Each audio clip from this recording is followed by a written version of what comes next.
Hey everyone, What If Fan here. First of all, a very happy new year to you all. I hope this year brings success, growth, and that everyone achieves the goals they've set for themselves. Now moving on to another exciting part of What If Karmic Gacha system in Modern Family World. You can find the fanfic title and the original author's name on my Patreon page. Make sure to check it out and show them some love. If you enjoy the video, don't forget to like, subscribe, and ring that notification bell so you never miss an upload.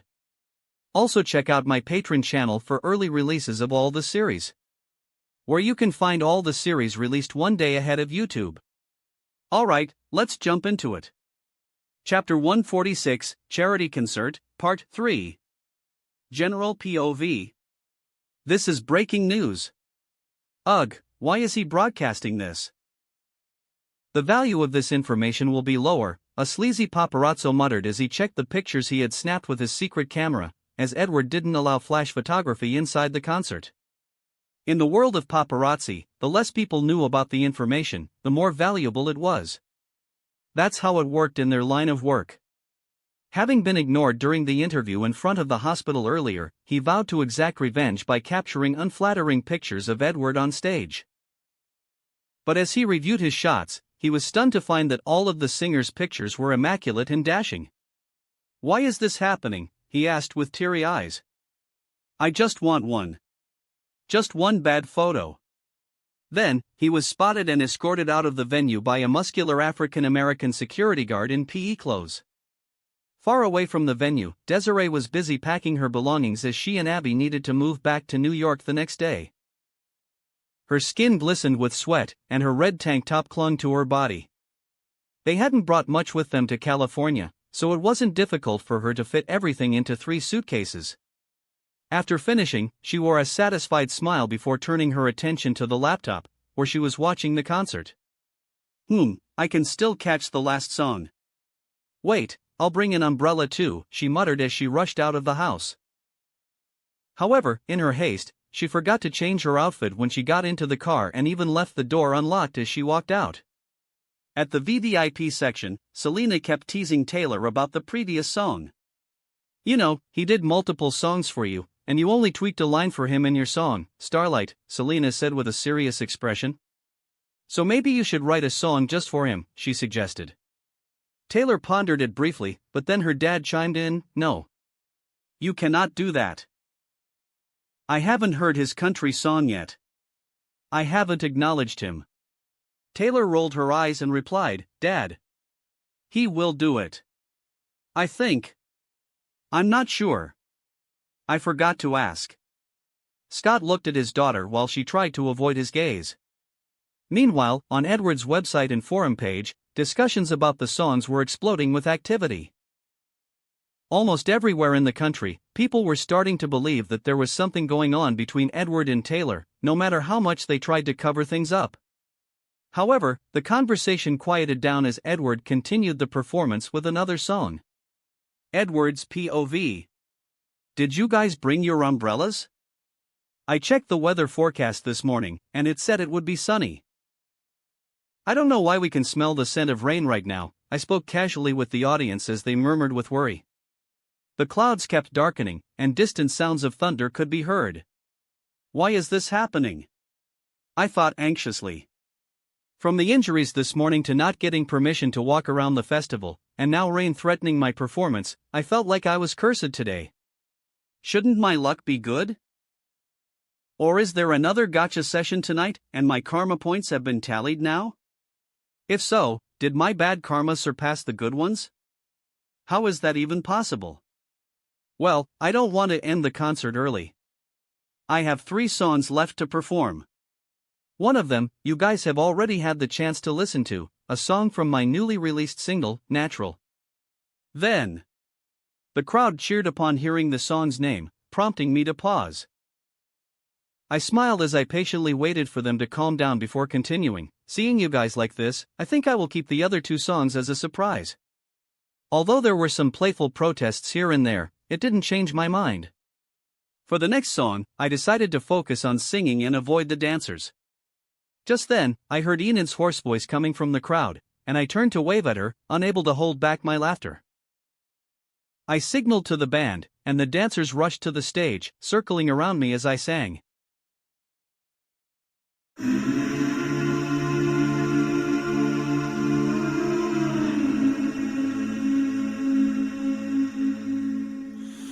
Will you hold the line? General POV. Why do I already have goosebumps?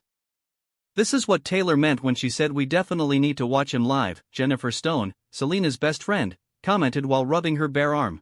When every one of them is giving up and giving in, tell me. Suddenly Edward's gaze turned murderous, sending shivers through the crowd.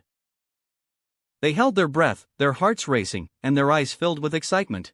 In this house of mine, nothing ever comes without a consequence of cost. Tell me, will the stars align? Will heaven step in? Will it save us from our sin? Will it? Cause this house of mine stands strong. Gloria instinctively did the Christian sign of the cross, silently offering prayers for Edward's soul. God, don't blame him. He's not an infidel. He's just a child. That's the price you pay. Leave behind your heart and cast away. Oh my God. Phil widened his eyes. My blood is rushing all over my body. Just another product of today. Rather be the hunter than the prey. Wait, is this the song you guys put in the movie? Scarlett asked our DJ in a hushed tone. No, our DJ replied, filled with regret. I wish we had. Edward advanced toward the front of the stage, enveloped by the dancers who seemed to burst away as he passionately sang the chorus. And you're standing on the edge, face up, 'cause you're a natural. The crowd erupted in cheers, with a few undergarments soaring through the air and making their way toward the stage. Stop. Scoot firmly grasped Taylor's hand, preventing her from attempting to remove her bra. Ugh, Taylor exclaimed in frustration, resuming her modest demeanor. You gotta be so cold to make it in this world. Yeah, you're a natural, living your life control. You gotta be so cold. Yeah, you're a natural. I can't even analyze it, Edward's therapist muttered as she enjoyed the show through her laptop. She even danced around and momentarily forgot about her work as she listened to the song. Edward smiled and stared directly into the camera. Will somebody let me see the light within the dark trees shadowing what's happening? Looking through the glass, find the wrong within the past, knowing we are the youth. Cut until it bleeds out of world without the peace, facing a bit of the truth. The truth. That's the. What is the truth? Luke asked his mother. Even I don't know, Luke, Claire replied. Edward extended his microphone to the audience, and they sang the lines of the song together, creating a loud symphony of voices. The price you pay. Leave behind your heart and cast away. Just another product of today. Rather be the hunter than the prey. Good job, everyone. Edward muttered with a satisfied smile before he continued. And you're standing on the edge, face up, 'cause you're a natural. I'm feeling hot as stone. You gotta be so cold to make it in this world. The web broadcast exploded with cheering comments from the fans. When is he coming to our city? A girl in Texas asked. Let me check. The 20th. Buy the tickets. NOWW. Unaware of the situation with his concert tickets, which had already sold half, Edward continued. Yeah, you're a natural, living your life control. You gotta be so cold. Yeah, you're a natural. Suddenly, all of the dancers around stopped and kneeled, while Edward looked down and sang. Deep inside me, I'm fading to black, I'm fading. Took an oath by the blood in my hand, won't break it. I can taste it. The end is a bonus, I swear. End? What end? Claire muttered in concern. I'm gonna make it. The crowd held their breath, while Ted vowed to himself that he would see Edward through the therapy session. I'm gonna make it! Edward shouted, causing the entire crowd to be stunned, and then it exploded into thunderous cheers a few moments later.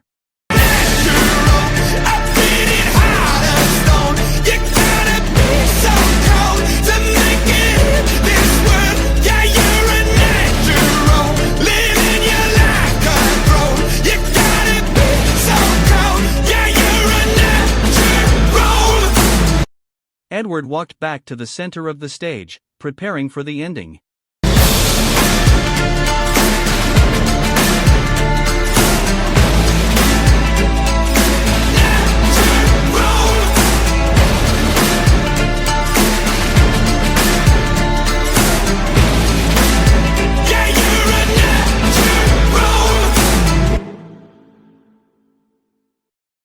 The dancers brought a throne to the center. Edward sat on the throne with a cold expression on his face, eliciting immense cheers from the crowd. "Fluffy Shire," Abraham said while wiping his tears. Elsa rolled her eyes and immediately said, "No." Phil and Claire's commentary. Phil was excited. "It was as if I was watching a movie. I got goosebumps all over my body."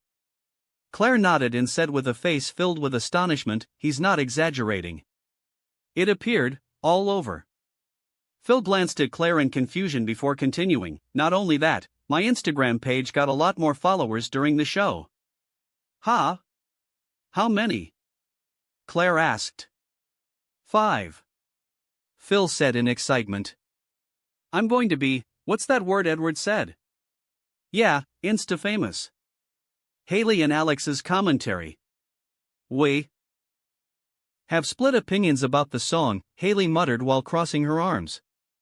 Alex nodded and continued, "I think it's too dark. And I think that she only enjoys it because she didn't catch the lyrics or understand what the sentence meant." "Hey!" Haley exclaimed in offense. "I got what they meant." "And?" Alex trailed off, trying to make Haley continue. Luke's commentary. "I don't understand a thing of what he said, so I just danced to the beats," he confessed. Jay and Gloria's commentary. Gloria babbled incomprehensibly in Spanish for a while before she said in a decisive manner, We need to bring Edward back to the church. He's gone astray. Right, Jay?"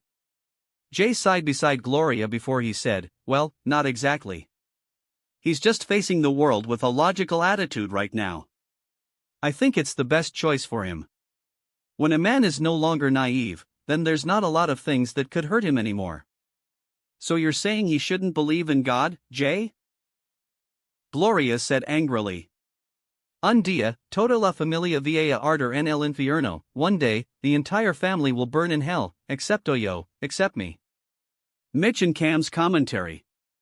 The song is not for us," Cam replied. Then Mitchell said sarcastically, "Because all of our songs are either ABBA, Adele, or Gaga?" "Don't make it a gay thing," Cam glanced at Mitchell in disbelief. "Well, I like it," Mitchell said, emphasizing the I. Commentary ends. As the song concluded, Edward grabbed a clean towel to wipe his sweaty forehead before turning to the crowd. "I've just been notified that we've reached our target for charitable donations from people all across the country. Let's give a round of applause to all the school staff members." The crowd erupted in applause, accompanied by whistles and shouts from various directions. Edward smiled and continued, "As you all know by now, I started this concert with some ulterior motives. But that doesn't mean the cause was bad." "Ulterior motives?" Claire was confused, and Haley asked her, "You didn't check his interviews before the concert started?" "What interview?" "Show me," demanded Claire.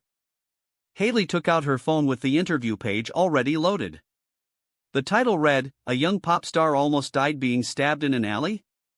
There were several more articles about Edward circulating today, including, "Injured a few hours before the concert? Will the young pop star give up? Hidden motives behind the charitable cause. Surprising story from Edward Newgate. Why does a kid do more for the homeless than the politicians? Edward continued, with the cooperation of the soup company and the soup kitchens all around California, fresh meals will be delivered at least once a day to all the soup kitchens across the city. Most of the food in these soup kitchens came from canned donations, mainly because they were nearing their expiry dates. As a result, the choices for the homeless were limited. I hope that with this effort, people will start looking out for those around them and not turn a blind eye to the plight affecting our country. Damn, I sound like a politician there. In 20 more years, I'll run for president. How's that sound? Edward joked, but some people, with their eyes filled with fanaticism, took it seriously. President Edward. Run for the White House. Edward laughed for a moment, waiting for the audience to settle down before suddenly putting on a cowboy hat, leaving them all confused. Well, I'm pretty shy about doing this, but a promise is a promise. When Taylor came here from Texas to attend the concert, I told her that if her dad came along, I would sing a country song to impress him. The crowd laughed and cheered for Edward, causing him to blush. Stop, guys. I'm telling the truth. So, I had to create a country song to fulfill that promise. It was quite challenging, and I had no idea what to write for a long time, Edward explained. Until one day, a neighborhood dad dash. He's talking about me. Phil exclaimed excitedly. Told me a story of how he and his wife first met, and how he always knew they would be together. Ah, Phil, Claire was touched and hugged Phil. So, this song is inspired by their love story. Enjoy, your man. Edward skillfully strummed his guitar, and the drummer helped provide the beat. The country music rhythm made people sway to the music, and then Edward began to sing in a deep voice. Josh Turner, your man.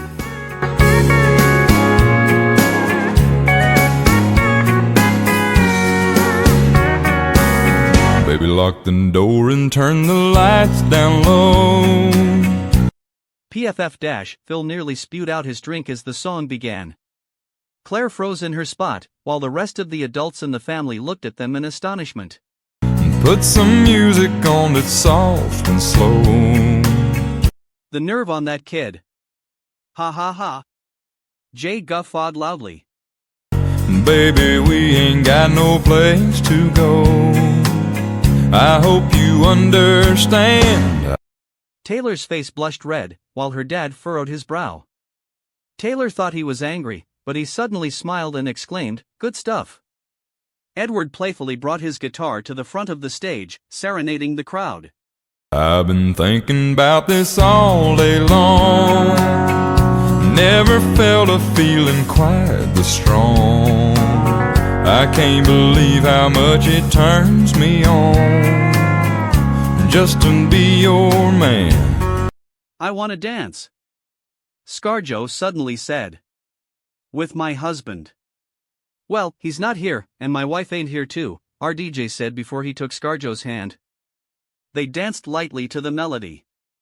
Not only them, but a lot more couples started to dance together as they heard the song.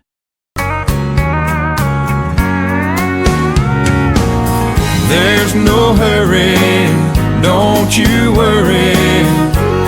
We can take our time. Come a little closer, let's go over what I had in mind. What, Phil? What did you have in mind? Cam teased. Honey, trust me, I didn't tell him any of that. Phil tried to placate the embarrassed Claire hurriedly. Baby, lock the door and turn the lights down low. Put some music on that's soft and slow. Baby, we ain't got no place to go. I hope you understand. Jay and Gloria were dancing, and Gloria turned to Claire, saying, "Claire, you need to enjoy this. This is your song." Haley stepped away from her mother in disgust. Claire saw it and nervously tried to explain herself. "Honey, no. We didn't, damn it. Edward." I've been thinking about this all day long. Never felt a feeling quite this strong. I can't believe how much it turns me on just to be your man. Taylor's dad was thoroughly impressed, and he told Taylor, "I approve." "Yes. Thank you, Daddy," Taylor said as she hugged her dad.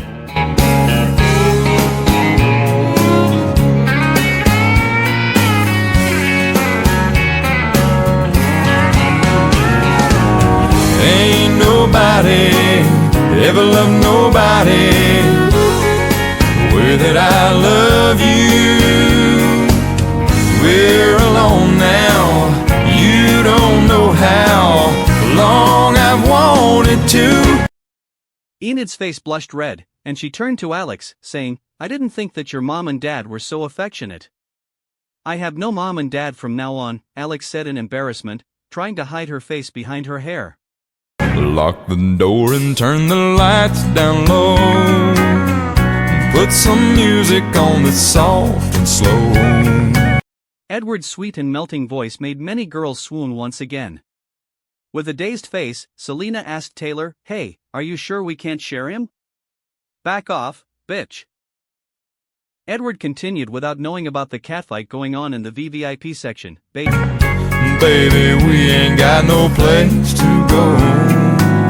I hope you understand. I've been thinking about this all day long. Never felt a feeling that was quite this strong.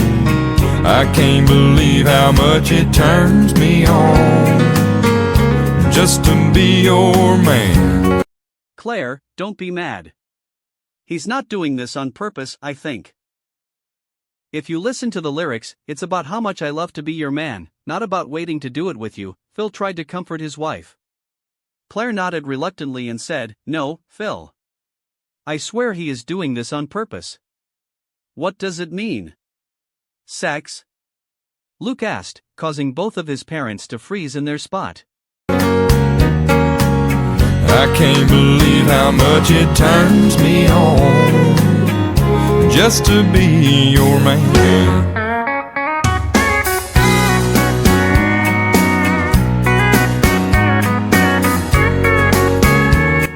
The gentle outro put a smile on everyone's face. Those from Texas and the country state had all fallen under Edward's spell, especially with his handsome cowboy look and deep singing voice. How about it, folks? Did you enjoy the music? Edward asked in a southern accent, earning thunderous cheers from the crowd. Chapter 147, Charity Concert, Part 4, Final. Edward's POV. To be honest, doing a country song was quite challenging, considering I hadn't been exposed to that genre much in my previous life. As I finished the song, I received a notification from Pepper saying, "There's a storm warning on the West Coast." "I understand," I replied. I glanced up at the sky and frowned inwardly, sensing that raindrops would soon fall. Ladies and gentlemen, it's time to say goodbye. A storm is coming, and we should seek shelter indoors. And oh. Enid's voice echoed from the crowd. Many people were reluctant to see the concert end, not just Enid. However, the darkening sky was a clear indicator that we needed to return home swiftly. Thunder and lightning added to the growing sense of anxiety and concern among the audience. I smiled and signaled the staff members to prepare for the final act. They nodded and began setting up a grand piano at the front and center of the stage. With a casual stride, I took a seat at the piano when a staff member placed a microphone in front of me. For the last song, which I find rather ironic, it's called "It Will Rain." "It's been an enjoyable evening, everyone," I said softly. I closed my eyes, and my fingers started to glide across the piano keys. Bruno Mars' "It Will Rain." The music instantly captivated the audience, hushing any remaining murmurs. I sang with emotion. If you ever leave me, baby, leave some morphine at my door. General POV. Morphine? Claire stuttered nervously, her face displaying disbelief. Cause it would take a whole lot of medication to realize what we used to have. We don't have it anymore. Oh, Jenna exclaimed in realization before muttering, a pain that only drugs could alleviate. He's just like you, Mom. Except you snort it through your nose. Alexandria's face froze at her daughter's words. It was the first time Jenna had spoken sarcastically to her, leaving her stunned and speechless. There's no religion that could save me. No matter how long my knees are on the floor. Oh.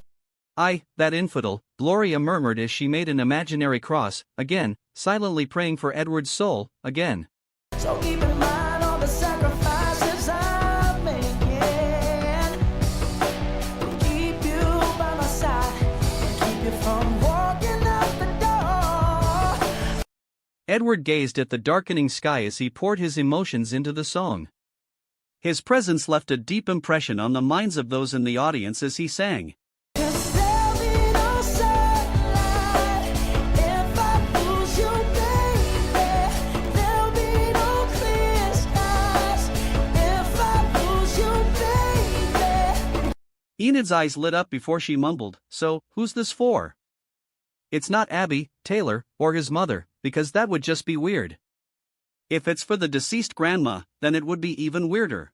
Just like the clouds, my eyes will do the same if you walk away. Every day it'll rain, rain.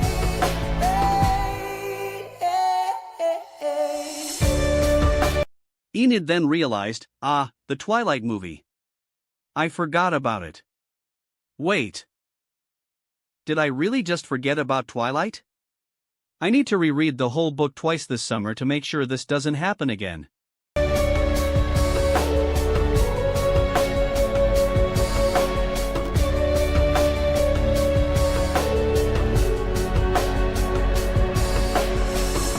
I'll never be your mother's favorite. Your daddy can't even look me in the eye. Ooh. So, not me, Taylor muttered. Not me, Abby muttered.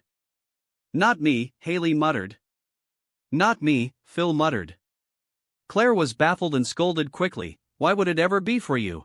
If I was in their shoes, I'd be doing the same thing. Saying there goes my little girl, walking with that troublesome guy. In a street nearby the school, Desiree patiently waited for the traffic light to change so she could get to the concert. The strong wind made her hair flutter, and as she pressed the gas pedal after the light turned green, she failed to notice a truck approaching from her side. But they're just afraid of something they can't understand. Ooh, but little darling, watch me change their minds. Yeah, for you I'll try.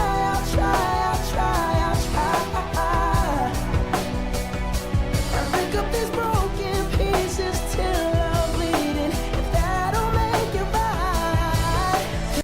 Seconds later, shattered glass littered the streets. Her car's engine was smoking, and people began to shout for help. There'll be no sunlight if I lose you, baby. There'll be no clear skies if I lose you, baby. "Abby, isn't your mom here yet?" Haley asked. "Well, she's supposed to be here. But it's already too late," Abby replied. "It's better if she stays at home," she muttered in concern. "I don't know why I'm getting a bad feeling." Just like the clouds, my eyes will do the same if you walk away. Every day it'll rain, rain.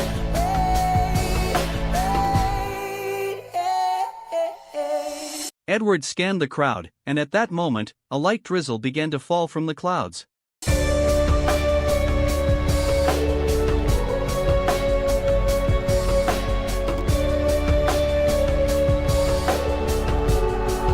Oh, don't you say goodbye. Don't you say goodbye. I don't want this to end, Selena whined. I haven't had enough. Taylor nodded beside her, and her dad placed his cowboy hat on her head to shield her from the rain. I'll pick up these broken pieces till I'm bleeding. That'll make it right. The rain began to pour, but no one left the venue. There'll be no sunlight if I lose you, baby.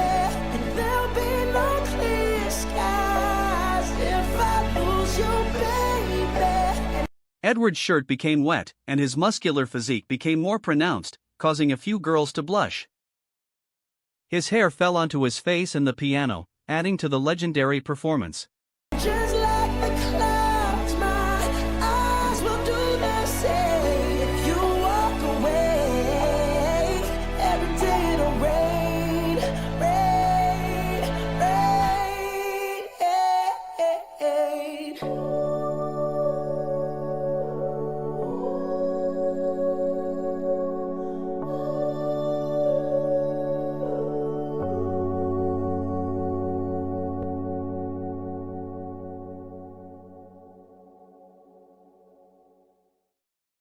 Edward played the outro for a while and smiled as he finished the song. Everyone, it's been a wonderful evening. I'll wait for you guys at my next concert. Goodbye. And walk safely. Get to shelter, quickly, he said while standing in the rain. The crowd cheered, but the rain poured heavily. Edward led the way for his friends to get backstage, while most of the crowd members left the field in a hurry. Thankfully, no one was hurt inside the concert venue. Cam and Mitch had already gotten backstage earlier as Cam was carrying Lily while also bringing Amanda with him. Edward's POV. Those poor kids. Luckily, there's no school anymore, I muttered as I watched the crowd scurry away. Alex rolled her eyes as she wiped her wet hair with a towel. That's incorrect. You should say, school is out for the summer. I gazed into her eyes, taking her aback for a bit. What? You know, you're the spitting image of your mother. Without the promiscuity, I said in a casual manner, unaware that the mother bear was within earshot. Promiscuity? Phil. What did you tell him? Claire reacted harshly. I really didn't tell him anything. Phil defended himself. Oh, you guys are here. Get some dry towels. The staff is picking up more, I pointed at the bundle of clothes nearby. Then, I took off my shirt, causing Alex to yelp. Claire chased her away to be with her uncles quickly. Most of the VIPs had already been escorted outside by their bodyguards, otherwise, the backstage area would be crowded. Among my friends, only Jenna and her mother needed backstage shelter. The others had already gone with their families. The weather forecaster really ruined everything, huh? Claire muttered as she rubbed her hair with the towel vigorously. Hey, rain or shine is only a human being, Phil defended his favorite weather forecaster. Suddenly, I heard a sneeze from behind. A smile unknowingly flashed on my face as I saw Taylor rubbing her nose as she walked towards me. Hey, great concert. Great performance. Great body. Taylor eyed me up and down like a piece of meat. Ahem, her dad suddenly cleared his throat to announce his presence there. Taylor blushed and introduced us quickly. Ed, this is my dad, Scott. Hi, Mr. Scott. I'm a great fan of your work, I offered my hand, and he shook it promptly. You mean this piece of work?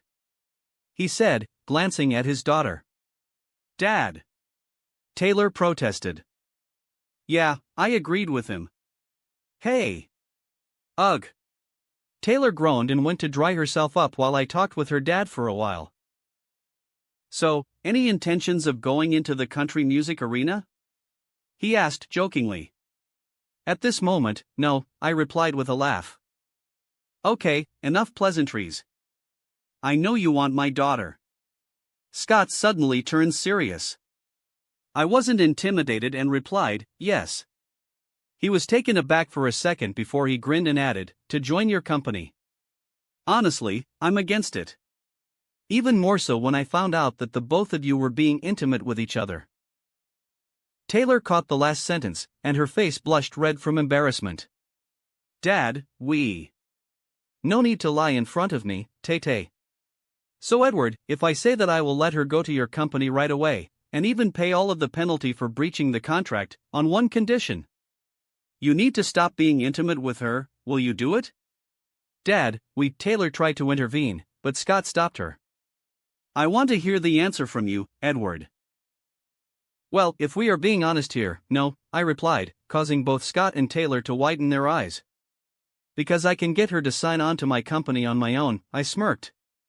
A satisfied smile appeared on Scott's face, while Taylor held her burning cheeks and tried to hide her smile. I added, although we are not dating right now, we won't know what's going to happen in the future. Also, I like Taylor. I don't want to cut off my opportunity to call her my girl before anything even happens between us.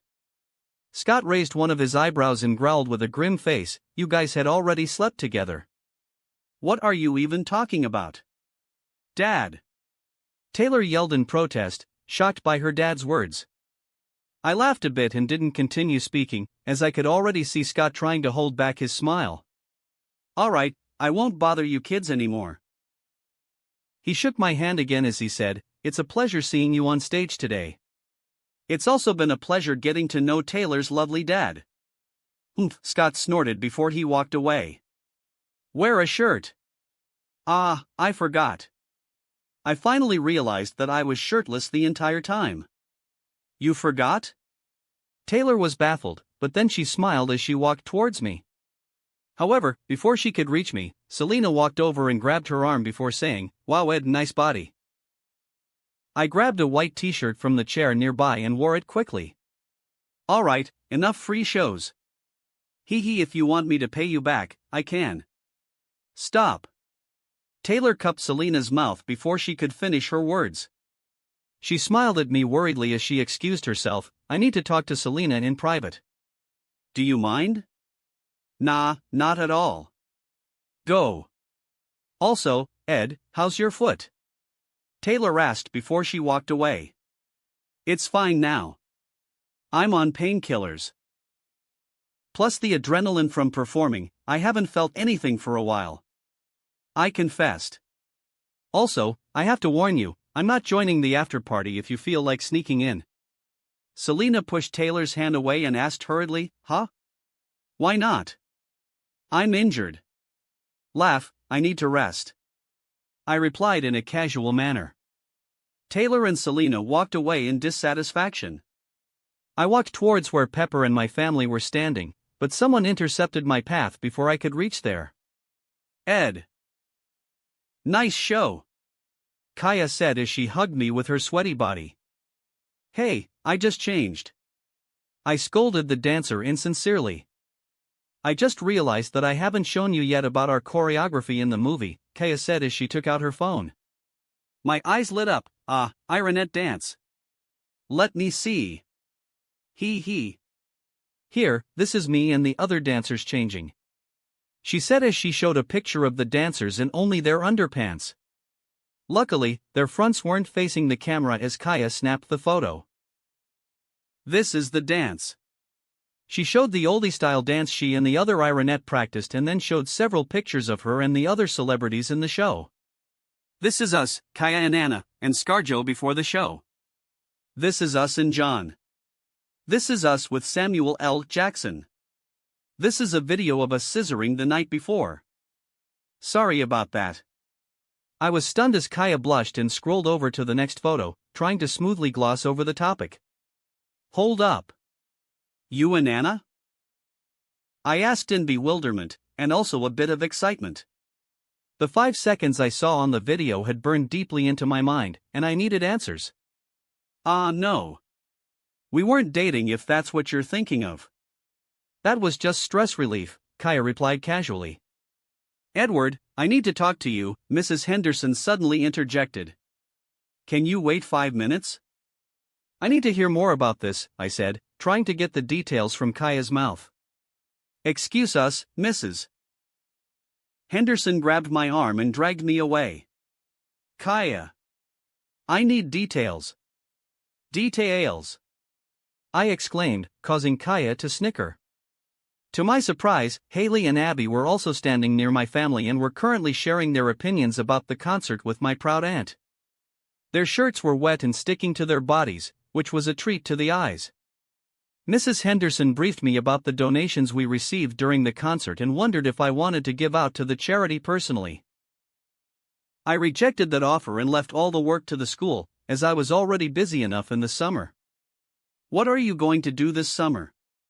I asked casually. Teach summer school, Mrs. Henderson replied. Damn, that must suck, I grimaced. Compared to your schedule, mine is relatively peaceful, she muttered with a smirk. She was right. I had a full schedule this summer. With the concerts, album promotions, interviews, and also meeting the fans, I would not return to California until the last week of summer. And even then, I would have a lot of things to do. Also, Edward, your album. We still need to finalize the list of songs going inside it. How about tomorrow? Pepper asked after I finished talking with Mrs. Henderson. Before I could answer, my dad interjected, no. Tomorrow is Father's Day. We have a tradition on that day. Yeah. We're going to lose the lottery, I added. Maybe we can win something this year, my dad said wryly. As if. We have no luck whatsoever, I replied while laughing. Also, we need to send Abby and her mom to the airport tomorrow. We will, my dad asked incredulously. Yeah. I had already promised them, I said as I waved at Abby.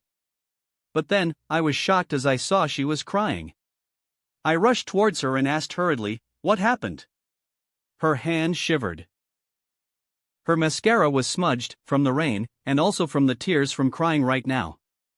She sobbed and hugged me tightly before she broke down in my arms. Haley, what happened? I asked the pale Haley who was blanking out. She snapped out of her daze and said, Desiree. What happened to Desiree? I asked hurriedly. She got into an accident. The police called Abby to tell her that. Haley choked up as she spoke. What? I was shocked, and then my heart started beating quickly. Did they tell you where she is right now? I asked Abby. She's in the hospital, Abby said, holding back her tears. All right. Pepper. I need to go, right now. I shouted. Pepper was stunned and asked, go where? Dad, can you drive us to the hospital? I asked before I told Pepper about the situation. Again? All right, my dad muttered and decided quickly. 20 minutes later, we reached the emergency ward. I kept holding Abby's hand as I dragged her to enter the hospital, as her legs were too weak for her to walk by herself. Hi, we got a call. It's for Mrs. Desiree Rutherford, I asked the front desk nurse. The African-American nurse whom I recognized from the TBBT series was surprised to see me again. What's wrong now? Did you break your other leg? She asked playfully as she checked the list. She's in room 420. Oh, that's not a good sign, Haley muttered. I turned towards her in disbelief, but I didn't say anything. With heavy steps, we walked towards the front of Ward 420. Hey, take a deep breath. It's going to be okay, my dad advised Abby. She nodded with a face filled with fear and then inhaled deeply. She opened the door slowly, and her face turned ashen as she saw the figure of a woman with cement bandages all over her body. Even her face was bandaged as it was badly burned. Mom, Abby cupped her mouth as tears fell. She hugged me as her body fell limp. My face turned crestfallen as I looked at Desiree's situation. But then, we heard someone calling for us from the other bed with the curtains still drawn. Abby? Desiree slowly opened the curtain to reveal herself. Huh? We turned to the next bed instead of looking at the badly injured woman and found Desiree smiling at us with only a cement bandage on her left leg. Hey, Abby. I'm fine. She called with a smile on her face. Oh, just a drunk bastard. I almost died if it wasn't for the car behind me. He rammed my car from behind, pushing me out of the way. I breathed a sigh of relief as Abby ran to her mom and hugged her tightly. As I noticed that Desiree had broken her left leg, I glanced down at my sprained left ankle and muttered, "This cannot be a coincidence. Who is he? Is he here?" My dad inquired about the man who saved her. "No. He didn't have any injuries, so he left after giving the police his statement," Desiree explained. I didn't even catch his name. He cursed a lot in Italian, and he wore a blue train conductor uniform. "Huh? What did you say?" I couldn't believe my ears as I heard it. "That is him, right?" I thought secretly. Chapter 148, Cause and Effects. Edward POV. Abby hugged her mother while sobbing. Haley cried from the side, and Desiree pulled her close to give her a hug too. Their reactions were normal, as during the time we were driving over there, the accident was reported exaggeratedly in the news outlets. The drunken truck driver died in the location, and even one passerby was hit by shards of the broken-down truck, causing permanent blindness in one eye. The other victim's situation is unknown. Thank God. I breathed a sigh of relief as I rubbed my chest to calm down my rapidly beating hearts. "Edward, you come here too," Desiree said, with a slight nudging with her head to beckon me to come closer. "Huh? I don't need a hug," I said playfully, but I still walked slowly over towards the hospital bed. "You don't, but I do," Desiree said as she pulled my arms forcefully into her embrace to give all three of us a hug. It was so scary.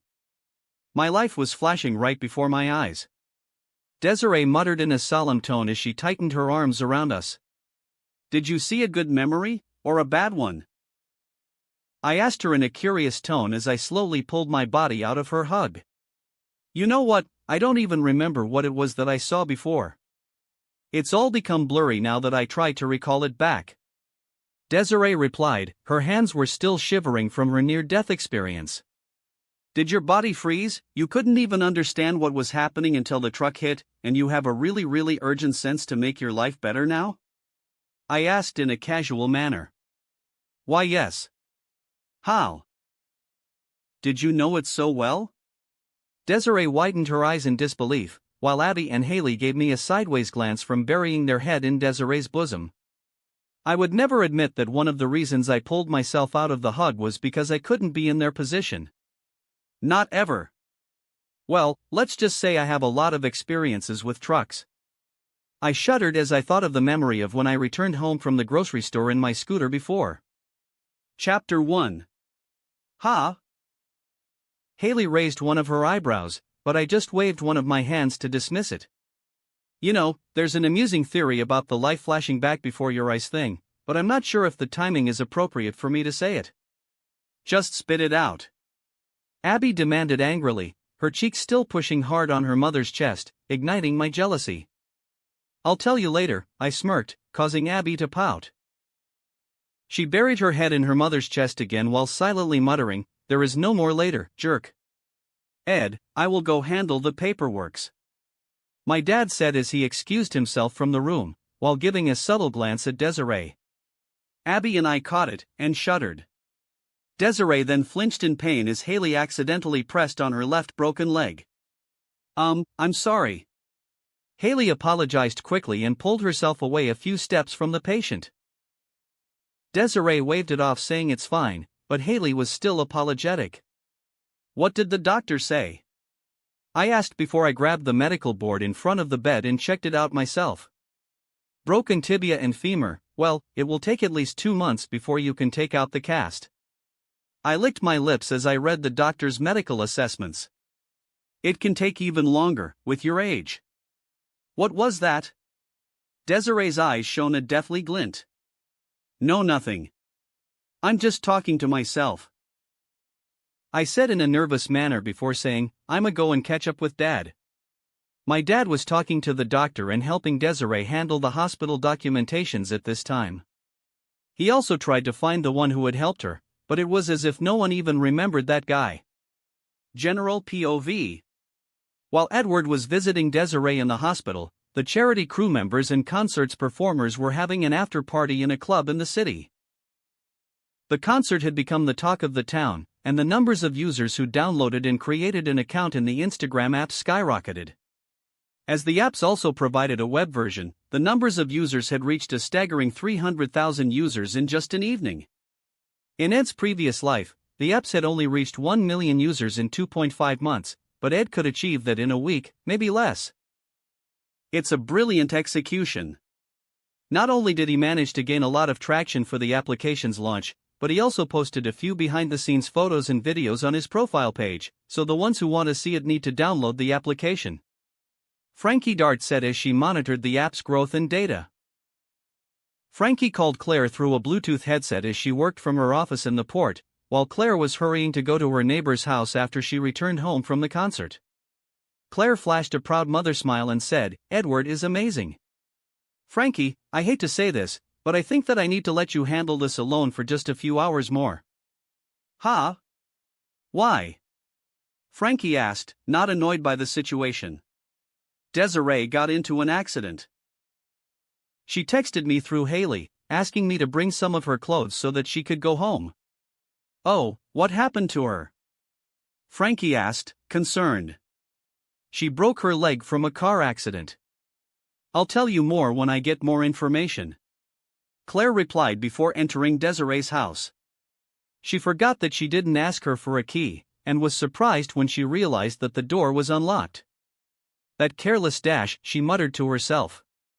Frankie nodded and said, "All right then. I'll see you on Monday. Although I wants to meet you tomorrow dash. I know. You need to tend to your sister. Bring her to Disneyland. That'll be fun," Claire said casually as she rummaged through Desiree's suitcases. In a different neighborhood, the hoarse-voiced Enid was walking back and forth angrily as she replied to a slanderous tweet on Twitter. "How dare they say that Ed is unprofessional? He sang his songs till the end." Enid growled with the voice of a middle-aged man. "Stop talking, you're creeping me out," another hoarse-voiced girl muttered. "Just report him for pedophilia," Tara added. "Already did," Enid replied. "But there's thousands more of them, saying Ed is hiding money, Ed is godless, and many more. All of these people should just die. They're trolls. Ignore them. A lot more people are supporting Ed, right? See, even Tom Hanks is tweeting about it, and also wants to donate to the cause." A lot of celebrities had voiced their support for Edward, and it was as useful as sending thoughts and prayers to natural disaster victims. Only a few of them actually reached out to the charity with the hope to contribute to the cause. Donate, or pledge? Ed told me never to trust those guys until they actually open up their wallets. Otherwise, they will say they donate a certain amount, but they actually crowdfund the money without even putting a dollar of their own," Enid said menacingly. Tara was in disbelief and said, "I didn't think that Ed is a pessimist. He's more of a realist." Enid defended her idol before plopping down on her bed, whimpering about not getting to see him again for a long time. "Ugh, idiot." Tara looked at her sister disdainfully before walking out of the room. After the concert, Pepper was bombarded by the paparazzi in front of the school door. "Mr. Saltzman? What about the whereabouts of Edward Newgate? Where is he? Is he avoiding the interview?" "My sources said that Edward rushed to the hospital after the concert was over. Is that true?" The reporters glanced at Jamie, who asked the last question, licking their lips as if they had stumbled into breaking news. "All right, calm down. Enough the flashes," Pepper said in annoyance as he tried to cover his eyes from the pictures. Bad move from Pepper, as it would make him look guilty of something even though he isn't in the articles later. "Edward is fine. He went to the hospital for a personal issue, not because of his health," Pepper explained carefully. "What about the money collected? When is he going to allocate it to the charity?" A random reporter shouted. The donations had all been transferred to the soup kitchens in the city. You can check their transcripts when you go to cover the story over there, which I don't think you will. You only know how to point your finger at someone trying to do good, as if it was a vile thing to do. Did the politicians pay you? The paparazzi were speechless by Pepper's words, and they glanced at the reporter who asked the initial question, wondering if Pepper's accusation was true, and if it was, why didn't they also get the bribes to attack Edward's credibility? Edward's reputation kept shooting up after the event. He was trending, especially on Twitter. At Robert Downey Jr., hey at Edward Newgate, it was a fun evening. Make sure to set aside VIP tickets for me for your next concert. At Cameron_Diaz, I tried to buy the ticket, but it was sold out. Cry emoji. At Scarjo, if only it wasn't raining. Then we don't have to experience such a rushed exit. But it was fun to see Edward all nervous. At Don_Cheadle, make sure to not catch a cold. +1. +1. +1. At Soup Kitchen Pasadena, thank you at Edward Newgate for caring about those whose misfortune. We have received your charitable donations. Thank you very much. At the airport, Taylor was showing a face full of unwillingness as she followed her dad to their private plane. Why are you still pouting? Ed will come to Texas on Monday, right? Scott asked in disbelief. I'm not pouting. Taylor replied before stomping her legs as she entered the plane. Can't believe he'll leave me alone to go with another girl. Just because they had sex once, doesn't mean that they need to do everything together. She muttered in dissatisfaction, not being honest in her words. She knew about the accident, and she sympathized with Abby.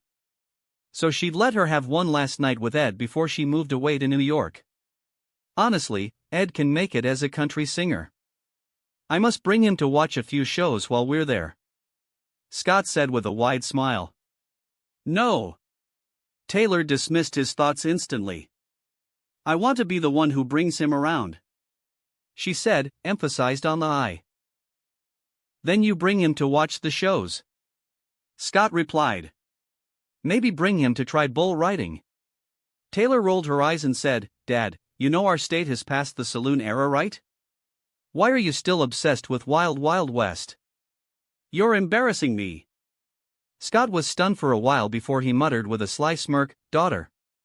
Always being embarrassed by your father is a rite of passage, and I don't plan on stopping anytime soon. Ugh. Taylor groaned while crossing her arms together before silently sitting at her seat as the plane took off. She then licked her lips in a subtle manner. If we finish the entire MV shoot in one day, then we can mess around for 2 whole days without interruptions. I should contact the director and see if she can change the schedule. I can hear you. Scott interrupted, causing Taylor to flinch, and then she ignored his intense gaze. In an apartment in Pasadena. God, I remember when I went to a concert before, and it started to rain. It was actually quite wonderful, but then the bassist got electrocuted, and when the lead vocalist wanted to help him, he got electrocuted too. Penny shared as the group watched Edward's performance through Leonard's laptop. Not me, I would never go to a concert out in the field. Howard said. And why is that? Leonard asked, as Rajesh was completely mute when Penny was around. A number of reasons. Bugs. Muds. Adequate lighting. If I wants to go to a concert, I would pick somewhere where people can't see each other, just grinding our bodies against each other. That's not a concert. That's a rave. Penny scoffed. Leonard gazed at Penny, causing her to be startled and quickly defended herself. What? I know about it, doesn't mean that I had gone to one before. Have you gone to a rave before? Leonard asked. Penny quickly changed the topic, not important. Can you rewind to the country song part again? Sitting on his spot on the sofa, Sheldon rolled his eyes as he was eating and watching TV. For God's sake, don't make me listen to that torturous song anymore. But Sheldon, aren't you from Texas? You don't like country music? Penny asked curiously. He doesn't like any kinds of music. Leonard said with a chuckle. Sheldon gazed at him and said, Leonard, should I remind you that there's a clause in the roommate agreement about blasting music in shared spaces? Ugh. Leonard groaned, but he didn't care about Sheldon's threat. Instead, he enjoyed re-watching the concert song again with his friends. "If you don't like it, go to your room," Leonard said casually. Edward POV. It was almost midnight when Desiree could be released from the hospital. After sending her and Abby home, my dad and I walked back to my aunt's house. "Edward, you should go and rest. Do not try to open your laptop or do any more work today," my dad said. "Well, I need to dash. Ed, try to understand my worries. You injured yourself today, and you didn't even follow the doctor's orders. You have worked hard all day, just try to get some rest tonight, okay?" All right then. I will go straight to bed, and you go straight to Desiree's bedroom." My dad coughed twice and said defensively, "Like I said, we really didn't do anything last night."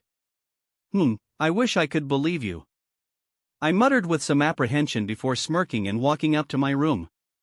My dad sighed and exited the house, feeling a strong desire to get a drink today, but still keeping his vow to quit drinking. After taking a shower and eating a PB&J sandwich, I laid down on my giant bed, staring at the white ceiling with wide eyes, not feeling sleepy in the slightest.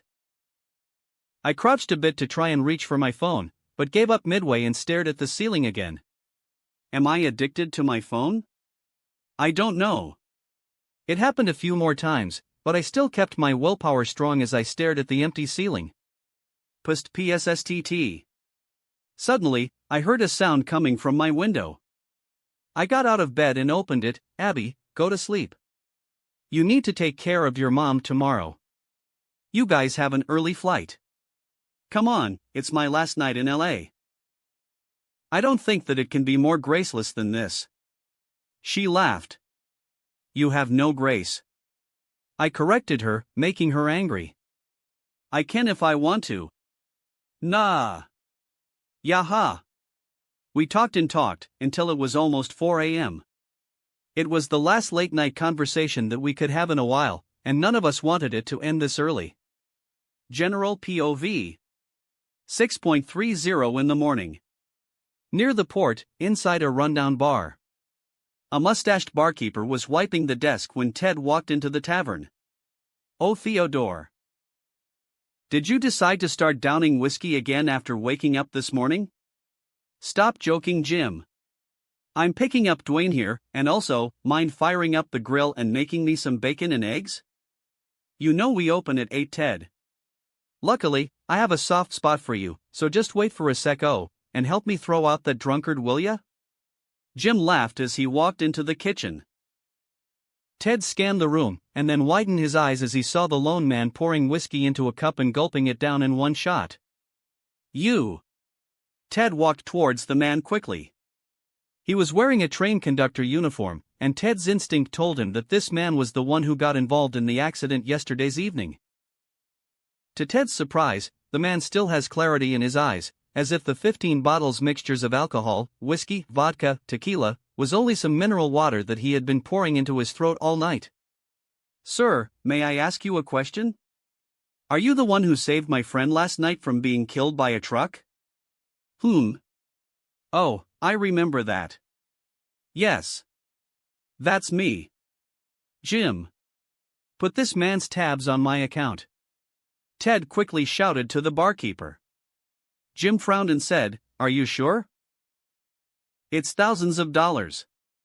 It's fine." Ted waved his hands to the barkeeper as he smilingly turned to the man. Although Ted had no proof that the man was the one who saved Desiree, and the only evidence he got was the man's confirmation, his instinct told him that the man could be trusted with his words. "Oh, thanks a lot for that. I'm waiting for my junior colleague, and she didn't show up all night, so I had to keep drinking or the barkeep will throw me out."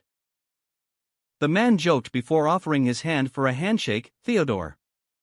Theodore Franzetti. Theodore Newgate. I'm surprised that we have the same first name," Ted said. Theo smiled and replied, "What a coincidence. Ted, Edward's current dad. Theo, the train conductor Grim Reaper."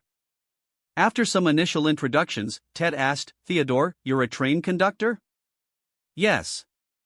But I don't think you want to buy my tickets now. You still have a long way to go." Longer now that you've stopped drinking. Theo laughed. Ted was confused for a bit, but he attributed Theo's weirdness from his drunkenness and didn't pursue the matter.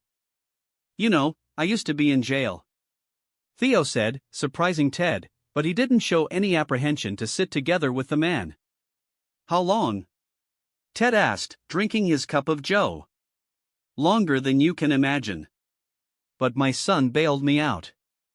Ha ha ha. Theo guffawed loudly before he went silent, and spoke in great self-deprecation. My son. I left him on the doorstep of the orphanage when he was 1 year old, and he still has grown up to be an excellent man. Ted went silent, and then he asked, what are you doing now? If Theo was in need of a job and shelter, Ted would offer him his help. Like Theo, a lot of the sailors had gone through jail time before, but it doesn't mean that they were bad guys. Ted trusted his instinct with his crew, and his current instinct told him that Theo could be trusted. Me? I can still work on the train tracks, and my boss was eager to give me my job back. Theo replied in a happy manner. So I accepted his offer and applied for a 1-day off.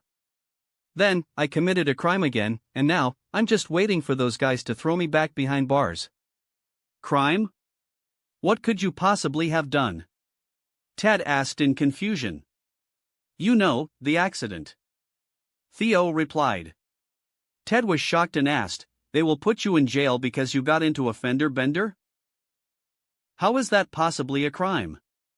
Theo muttered in a tiny whisper, it's because I didn't do my job there. Theo turned to Ted and said, never mind, I'm drunk. Tell me about your son Ted. My son?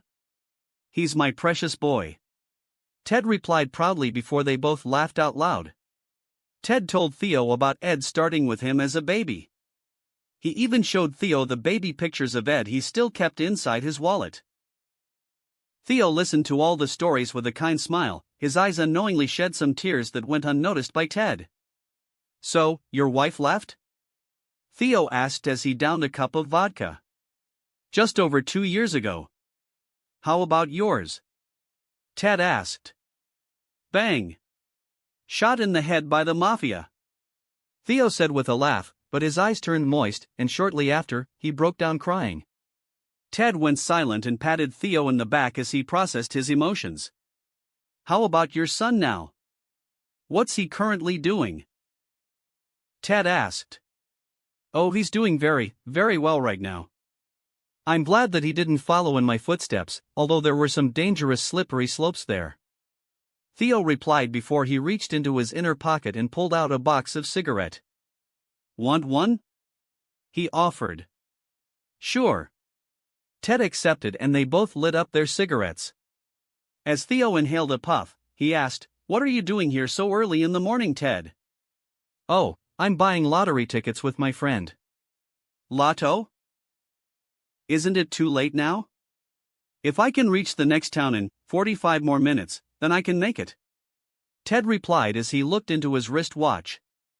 Theo nodded before he smirked and muttered something Ted couldn't hear. I'm sorry, what's that? Ted asked, confused. Nothing. Hey, can you do me a favor? Buy these numbers for me, and give them to your son. Of course, your money. Ted laughed and picked up the tissue paper with the numbers that Theo wrote down on. Okay. I'll make sure of it. Oh, my junior is here. Theo suddenly stood up from his seat. Where dash, Mrs. Henderson? Ted was shocked when he saw a familiar face entering the bar. Good morning, Mr. Newgate.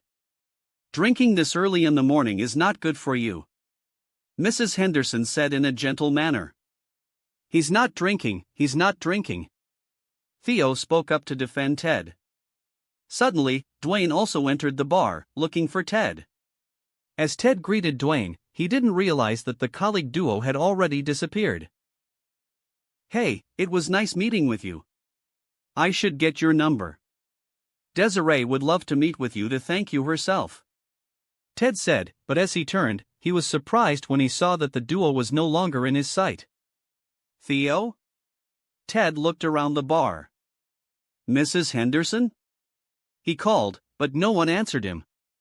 Boss, we need to go now if we want to make it. Dwayne urged.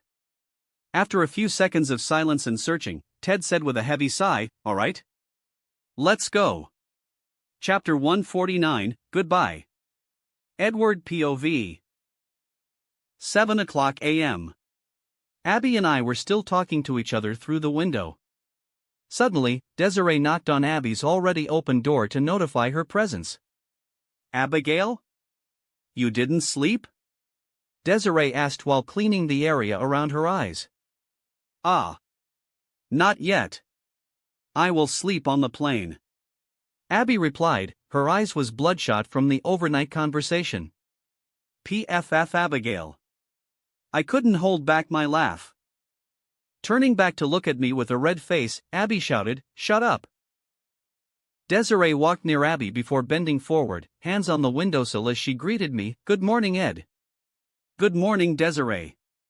Want me to help you scrub your back? It'll be hard for you to shower with the cast on." "Pervert." "Mom, ignore him." Abby pushed her mother away as the latter laughed. Abby said, "I'll go help my mom." "All right, I'll go to the Dunphys for breakfast. Call me after you guys are ready." I muttered, my hand still propping my jaw as I looked out the window. Abby was reluctant to go away, and fidgeted for a few seconds. Then, she stepped back into the window area again and said, "You're not going to sleep, right?" I rolled my eyes at her and said, "I told you I'm going to the Dunphys.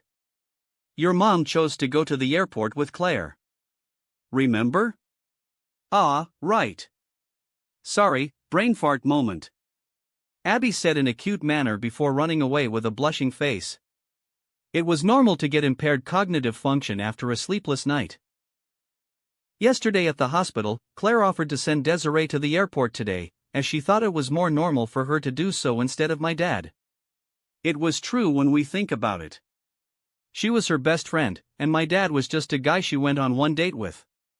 A date in which I still had my suspicions that they did much more than just talking. Also, airport farewell moments would just be awkward. Imagine when Haley and Tara started to cry, and I just stood there like an emotionless robot. So it's better for me to send her off right here, and let her friends go there to accompany her instead. Why I yawned, my eyes were moist from the sleepy tears. Why is he not texting me back? Did he get the ticket or not? I muttered as I checked the text messages I had sent to my dad. I should make a WhatsApp-type chat app or iMessage before I go to Texas. I muttered. It would be easier for me to chat with my friends, and also for us to share pictures from our vacations/camp/work. I went to take a quick shower before changing into a simple sweatshirt and sweatpants, paired it with my Nike sneakers and a black baseball cap. My legs were still hurting, so I walked instead of jogging towards the Dunphys' house, while avoiding recognition from the passers-by. Dollar bills, watch it falling for me, I love the way it feels. Dollar bills keep on falling for me, I love the way it feels. I hummed with an excited tone as I checked the subscription numbers on my streaming site, Entertain. As I live-streamed the concert yesterday, I was true to my words and donated every penny that I collected from the people buying the pass to watch the concert live. However, subscription to my website, commenting pass, and group chat pass was counted the other way. I managed to get $4.5 million from the concert pass alone, and $2.1 million more from everything else, including the commercial played during the live broadcast. Almost 500,000 people bought the pass. Damn, it was truly shocking. I muttered. Not immediately, but a lot of people bought the pass throughout the show. They could also check the number of donations collected on the screen, and the numbers matched with the amount I had donated to the soup kitchen before, pushing me, and also the company's credibility upwards. The most surprising one is Pepper's mom. I let out a heavy sigh as I reached the Dunphys' front door. Pepper's mom, Eve, did a high-class move and gave me some pocket money and the exact numbers of the donations I collected, straight into my account, and also doubled the amount of funds in the charity, but she donated it under an anonymous name. Her only request was for me to come and have dinner with her again, which was hard for me to reject considering how deep her pocket is. I'm sorry, Nani, but in the ranks of the grandmothers I love, you have been pushed to second place. I mumbled to myself when suddenly a gust of wind pushed an acorn seed to fall right on top of my head. Bonk asterisk. Ow, fucking squirrel. I cursed as I saw the innocent animal staring at me from a tree nearby, waiting for me to leave as it wanted to get his treasure back. Squirrel POV. Why is he staring at me? Is this another Doolittle situation? Should I report this back to HQ? It would be bad for my agent's record if he understood my plans of destabilizing the Middle East. Should I nip this threat in the bud? Too bad, he gave me some good vibes. If he's a squirrel, I think we can be close friends. Edward POV. Why is he staring at me? Oh, I guess it's because of my animal affinity, I thought as I threw the acorn back to the tree before ringing the doorbell. I got it. I heard Luke's voice coming to the door, and he opened it without any hesitation.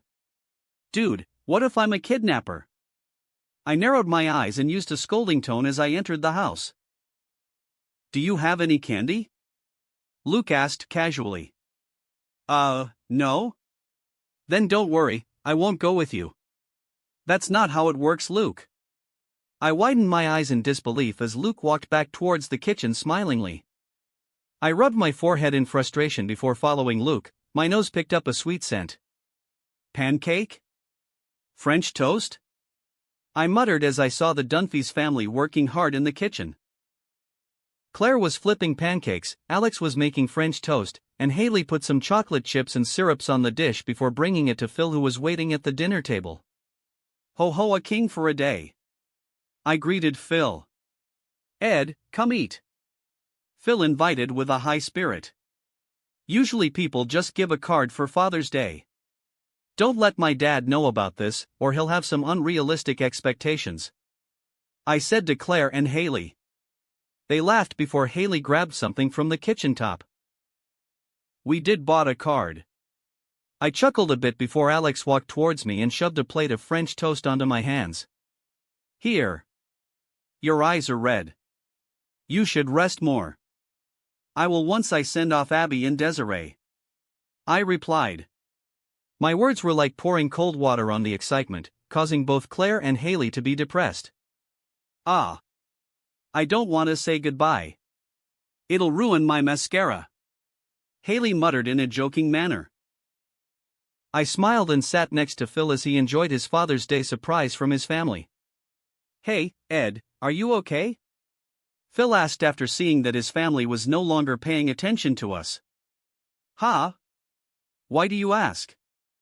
I looked up from devouring my breakfast. You look a little upset. Phil said in concern. I was a bit surprised, but I didn't want to talk about it and changed the topic quickly. I still haven't slept since last night.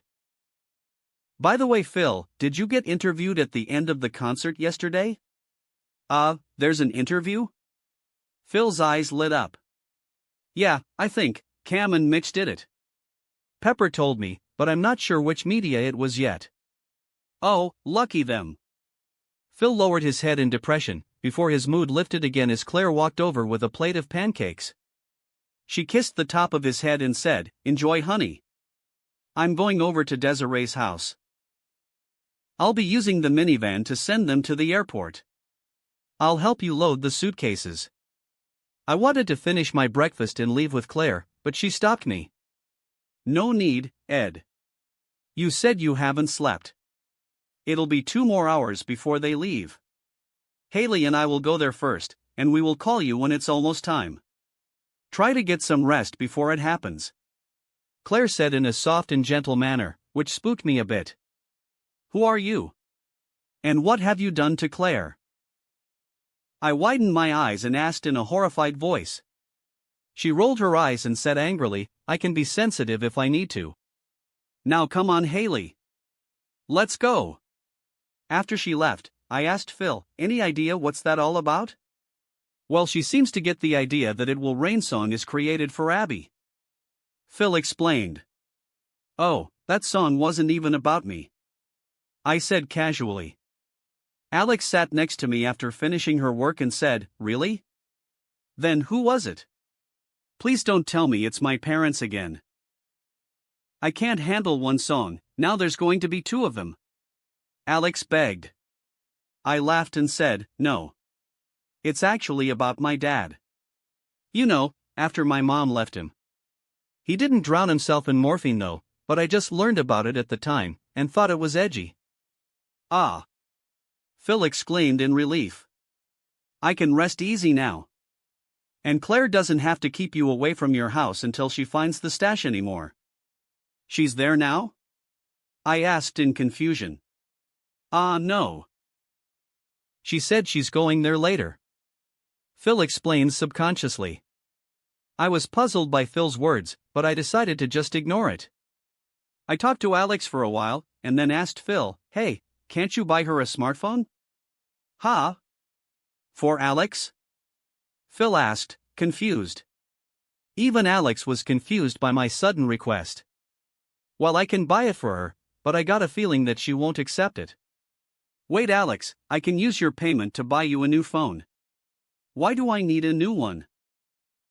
Alex furrowed her eyebrows in confusion. I want to make a chat app, and it will be able to send pictures, so all of us can update our vacation progress in the group chat? What do you think? Alex's eyes lit up and she said, Dad. Let's go buy it. Now. Phil, who was eating his pancake, stopped just before it could reach his mouth. Yes, now. Come on. Alex urged. What about my Father's Day celebration? Phil asked, aggrieved. We only planned for the breakfast thing. There's nothing else. Alex walked towards Phil and started to pull his arms to make him stand up. Although it seemed to be overbearing, I saw Phil smiled widely as he could spend time with Alex.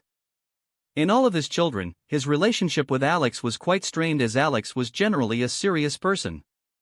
So whenever she acted unreasonably, Phil didn't hate it, but he actually loved it as it felt like Alex was a young child again. Ed, what phone? Alex stopped midway and asked with an excited glare. Ask your dad. He's well versed in this stuff. You can trust him. I replied in a casual manner. You saw through me, Ed. Phil said, but before he could brag, Alex pulled him away. Ed, take care of Luke. Don't worry, I'll make sure to keep an eye on him. I replied. Then I looked around, and Luke was nowhere to be found. Ah, damn it. I cursed. As the furniture inside the house was included as Desiree and Abby moved in, the house didn't change much. I was standing alone in the living room as Phil helped Desiree load her suitcases inside the minivan. Abby walked by, her eyes were still red, and her cheeks were a bit sunken from the prospect of saying goodbye. Her mom followed her closely from behind, and she asked in a careful tone, Are you sure you can handle giving back the key to the landlord? Yeah, no problem. I replied casually. Desiree then smiled and gave me a giant hug, pushing my head into her bosom for the last time. I'll miss you, Ed. She muttered. I'll miss my cougar, Townhead too, I said as I wrapped my arms around her and hugged her closely. She released me and said, Don't worry, I'll keep emailing you about the show every week. Nicey. I replied, excited. I really wanted to watch the show, but as I had a tremendous amount of work to do, I had already missed an episode. Luckily, Desiree shared with me every single detail, making it seem like I had already watched it.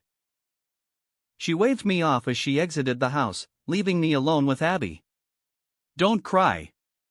I will hate it if the last memory I have of you is your crying face. That'll give me nightmares for weeks. I joked.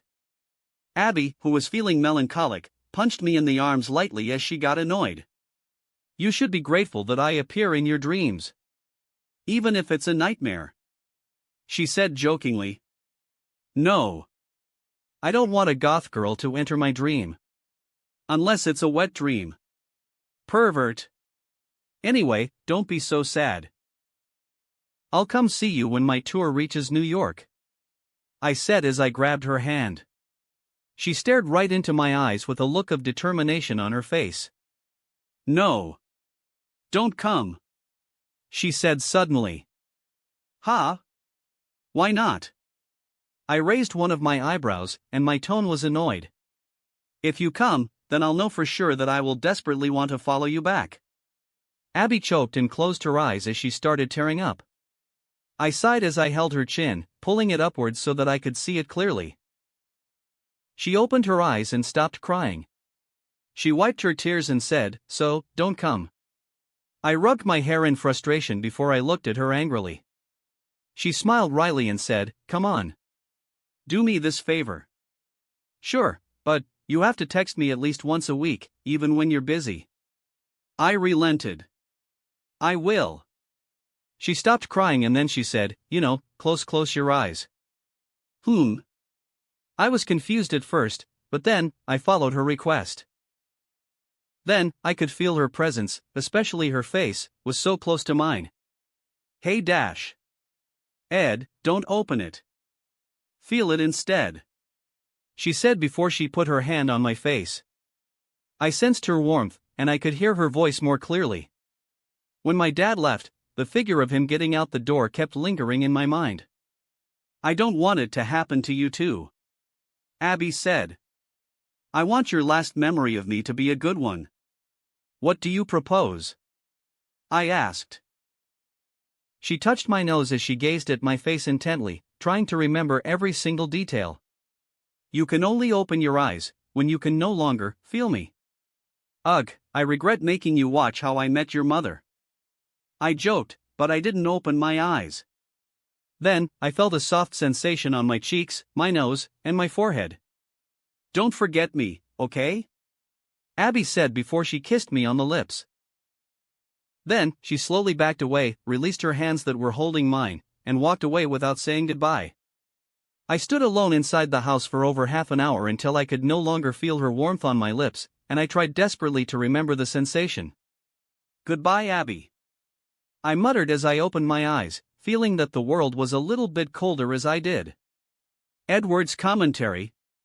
You know what's worse than seeing a person you like leave? The lingering hope that she would still be around as you couldn't see it. Edward muttered. No closure. Do I want her to stay? Yeah. Will I get over this? No. Does life still go on even if I didn't? Yes. Commentary ends. General POV. At the airport. Abby hugged Haley, and as the latter expected before, she cried sobbingly, ruining her makeup. Take care of yourself, Haley, Abby said as she released her friend. You too. Make sure to text me right when you land. And don't shut me out when you get there, okay? Haley demanded. Abby chuckled and said, Yeah. I will. Hey, take care of Ed, okay? Abby requested.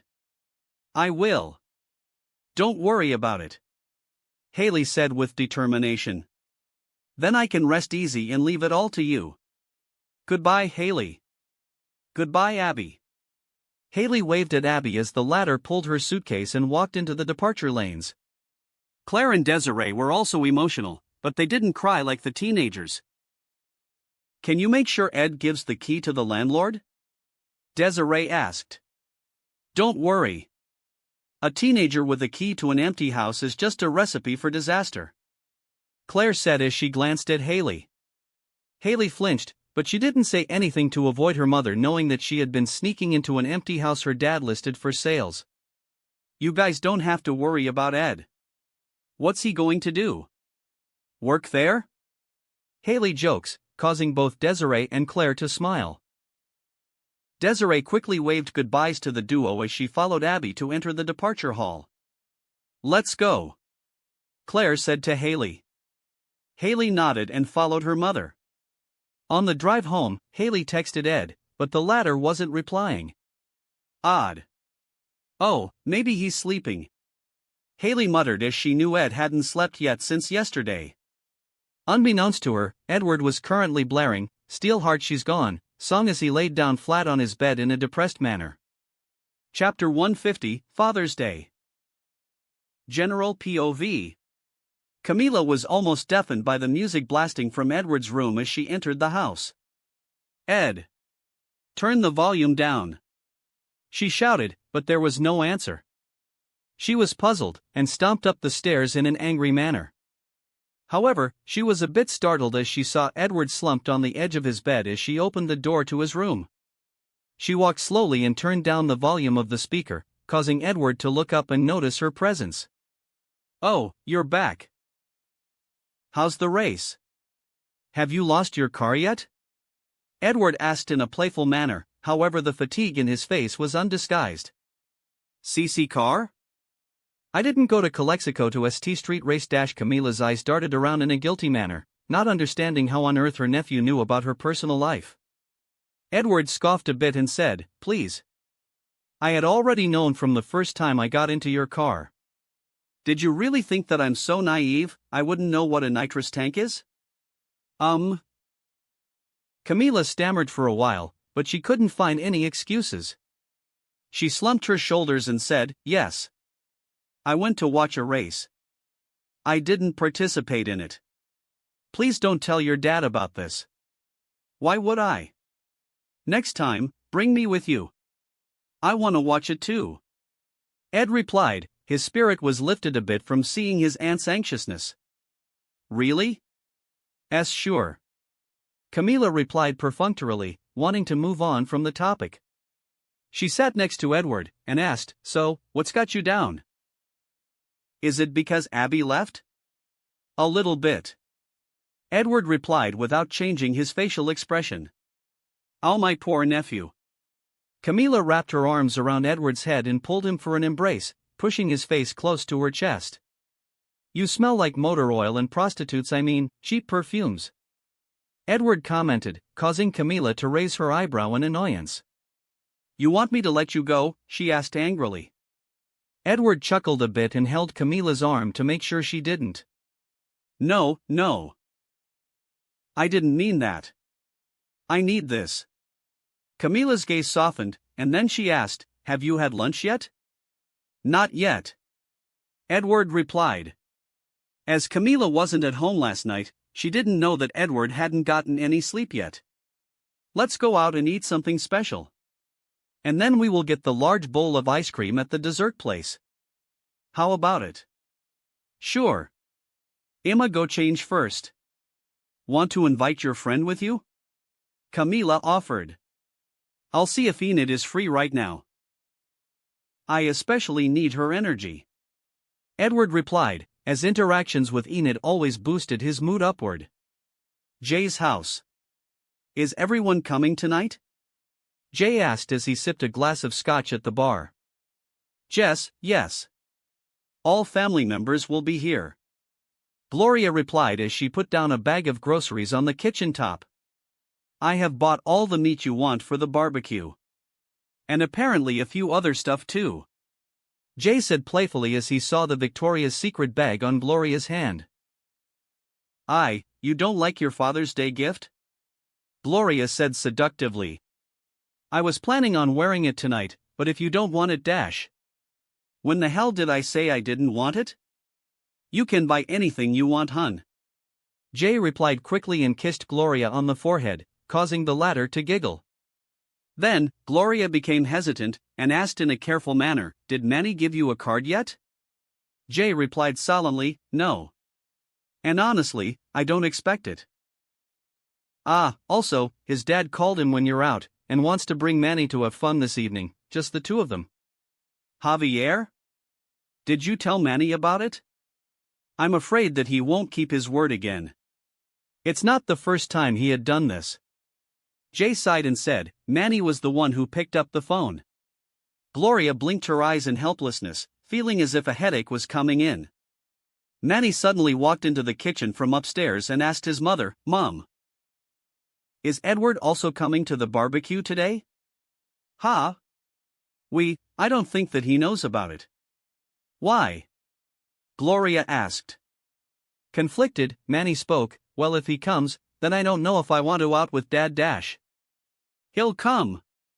Gloria's eyes lit up and she announced before Manny could even finish his words. Really? Then, what should I do?"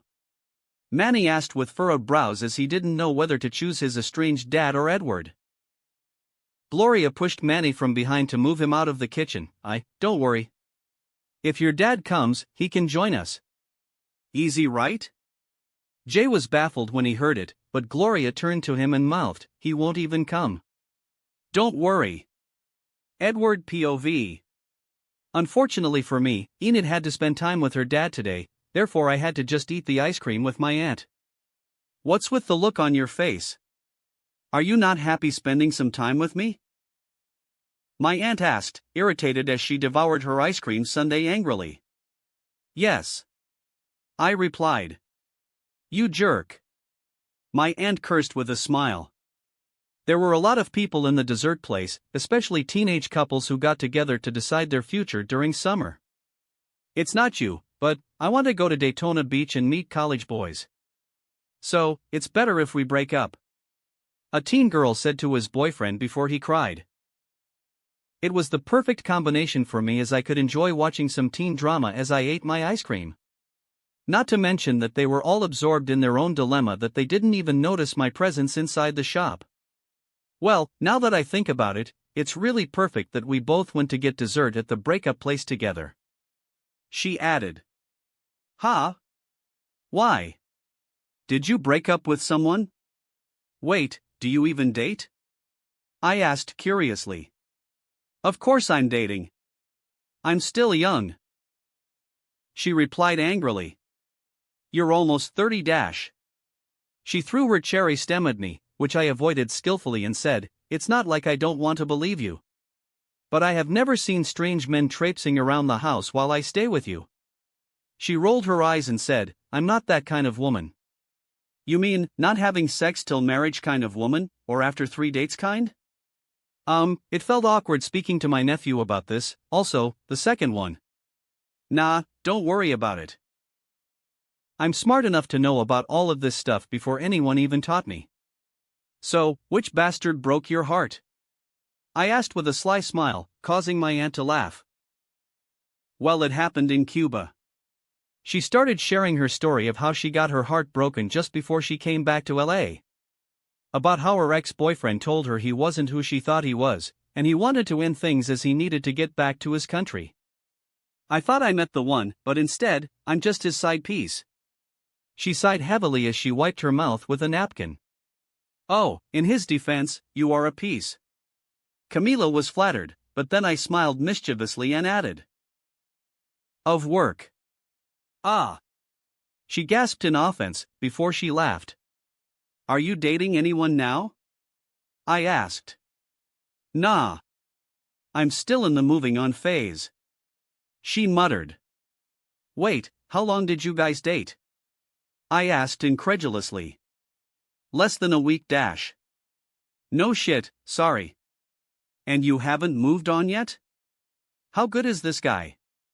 He must be a beast in bed dash." Before I could finish my thoughts, she cupped her hand on my mouth to stop me. She glared at me and said, "We didn't even sleep together." My jaw dropped in shock before I asked with a stammer, then, why? "I need to learn the technique, what's his name? I need to meet him." "Ugh. No.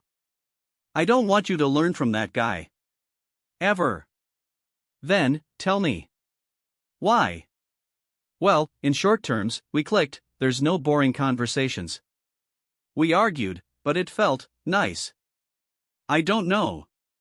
It was the first time that happened to me." She became embarrassed as she spoke and avoided my eyes. "And you guys didn't even have sex? That's what you're focusing on?" she asked, baffled.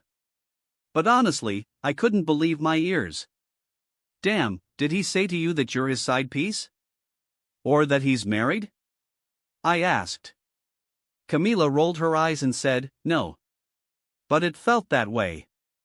He could have ended it because he's afraid of a long-distance relationship. But he still lied to me." "About what?" Camila opened her mouth, but she couldn't answer it as she remembered that she left the table before her ex-boyfriend could even explain it.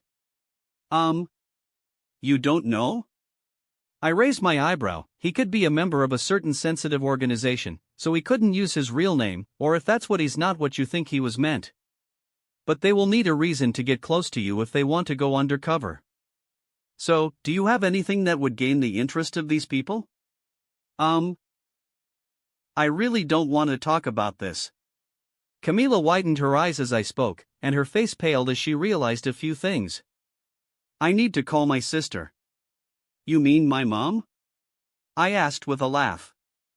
She nodded warily and asked, You want to speak to her? Nah. Don't worry about me. And for future troubles, the answer to that question will always be no. I replied casually before I took out my phone to check my messages.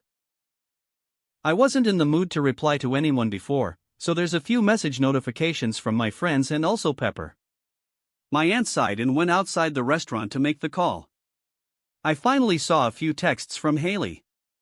She was worried about me, and the last text asked me if I wanted to come to Jay's house this evening and join them having a barbecue. Will everyone be there? I replied to Haley, and in less than 5 seconds after I sent it, my phone rang as she called me. Hello? I asked warily. You dare to ghost me? She shouted. I laughed a bit and said, Sorry, I was out with my aunt. Humph. Are you okay? She asked even though she was mad. I'm better now. I replied with a smile as I was touched. Well, what is it, Mom? She was distracted and didn't continue, and after speaking to Claire for a while, she asked, Are you with my dad? Huh? No. Phil hasn't come back from the Apple store yet? I asked in confusion. That's where he went. He only told us he went with Alex to get some fruits.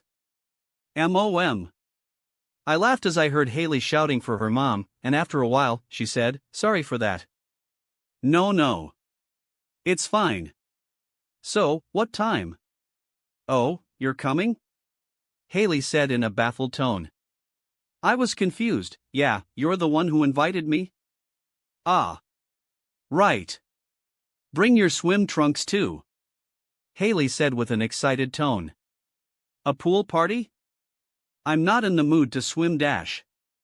Then just eat and tan. We'll gather at 4. Can I bring someone else? Depends on who you're bringing. Haley asked in a cold voice. Chilling. My aunt. Can she come too?